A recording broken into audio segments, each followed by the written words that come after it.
जय श्रीमन नारायण। ए पर जे टिप्पणी हम करे जा रहल बा रामानुजदास श्रीमान गट्टू वेणुगोपाल स्वामी जी के द्वारा दिहल गयल बा। अध्याय 4 ज्ञान योग श्लोक 29। अपाने जुह्वति प्राणं प्राणे पानं तथा परे प्राणापानगति रुद्ध्वा प्राणायाम परायणाः। ओम।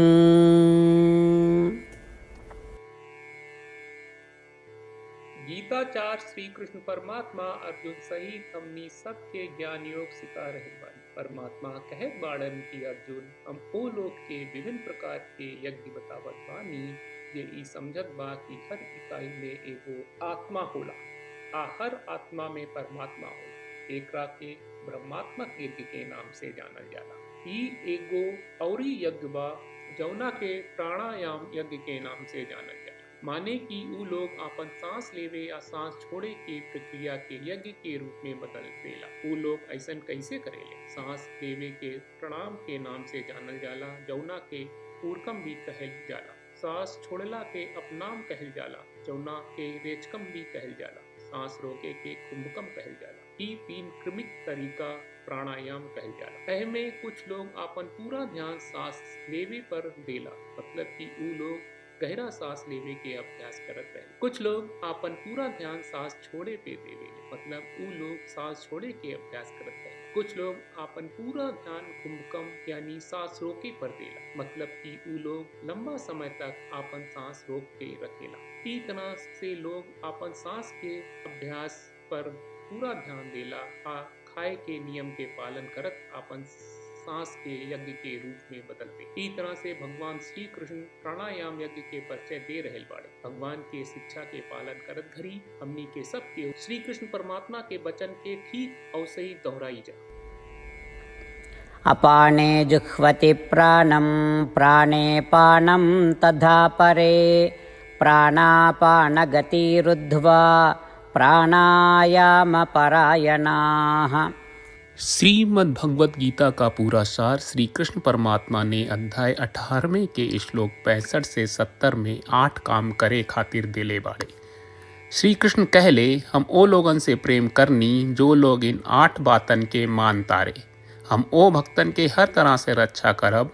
श्री कृष्ण परमात्मा के द्वारा बोलल गईल संपूर्ण भगवत गीता सुनला के बाद अर्जुन कहले करिष्ये वचनम त्वा, जेके मतलब बा कृष्ण मैं उही करब जौन आप कही। यही कारण बा श्री कृष्ण अर्जुन के हर तरह के सफलता आ विजय प्रदान करेले। आई परमात्मा के आपन व्रत देई कि हमनी के ये 8 गौ कर्म के पालन करी जा। ई वचन परमात्मा के देवे से बड़न कौनो पूजा तपस्या यज्ञ नहीं। हम 8 प्रण कहब जौन हमनी के करे के चाहिए। आप सब कृपया इन्हन के आपन दिमाग और दिल में सोची। श्री कृष्ण के आपन वचन देवे के ई तरीका में हमनी सबकी कल्पना करे के चाहिए कि श्री कृष्ण का चेहरा खुशी से चमकत बा और खुशी के एहसास करत बा। जय श्रीमन नारायण। यहाँ हमनी के 8 वादा बा। हमनी के पहला वादा, हे श्रीमन नारायण आपका निर्देश के मुताबिक हम हमेशा तोहार ध्यान करब और तोहार बारे में सोचब। हमनी के दूसर वादा, हे श्रीमन नारायण आपका सलाह का अनुसार हम हमेशा आपका भक्त रहब। हमनी के तीसर वादा, हे श्रीमन नारायण हम आपन सब काम तोहरा सेवा के रूप में और तोहरा संतुष्टि खातिर करब। हमनी के चौथा वादा, हे श्रीमन नारायण जैस की आप माने के कहले रहलू, हमरा बहुत विश्वास बा कि हम आपके होई और हम हमेशा आपन दोनों हाथ जोड़ के आपके नमस्कार करब और आपकी पूजा करब। हमनी के पांचवा वादा, हे श्रीमन नारायण हमरा के तोरा बात माम एकम शरणम ब्रज 1866 याद कहले, जहाँ आप हमरा के आपन का अर्पित करे का कहा। श्रीमन नारायण मैं हमेशा तोहरे शरण में रहब। हमनी के छठवां वादा, हे श्रीमन नारायण, हमरा के तोहरा बात माँ सुचह 1866 याद कहले कि आप हमनी के शोक ना करे का आश्वासन दे रहे बड़े, हम अब और शोक ना करब। हमनी के सातवां वादा, हे श्रीमन नारायण, आपने हमरा खातिर श्रीमद् भगवत गीता के वितरण करके हम सबके कृपा कहले और आशीर्वाद दहले बा। हम वादा करत बानी कि रोजाना कम से कम एक श्लोक पढ़ब या सुनब। हमनी के 8वां वादा, हे श्रीमन नारायण, आप गीता के पूरा मानवता तक ले गयलू। हम गीता में आपके दिव्य वचन के उन भक्तन तक पहुँचावे के प्रयास करब जे गीता से अपरिचित बा। हे श्रीमन नारायण, हम उई करब जौन तू करे का कहब। हम ऐसन व्यवहार करब जैसन आप चाहत बानी और हम खाली आपका खातिर काम करब। श्रीमन नारायण के रोज आपन वचन देहल कि हम ओइस करब जैस आप कहत बानी, ई अपने आप में बड़न पूजा बा। श्रीमन नारायण, करशे वचनम त्वा। श्रीमन नारायण, हम तोरे निर्देश के मुताबिक काम करब। सर्वम श्री कृष्ण अर्पणम अस्तु। जय श्रीमन नारायण। अपाने जुह्वति प्राणं प्राणे पानं तथा परे प्राणापानगति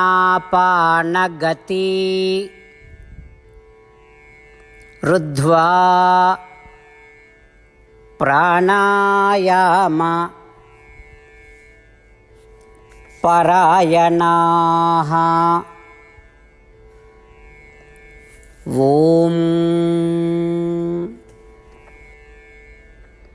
अपाने जुह्वति प्राणं प्राणे पानं तथा परे प्राणापानगति रुद्ध्वा प्राणायाम परायणाः। श्रीमन्नारायण, करिष्ये वचनं तव। सर्वं श्रीकृष्णार्पणमस्तु। जय श्रीमन्नारायण।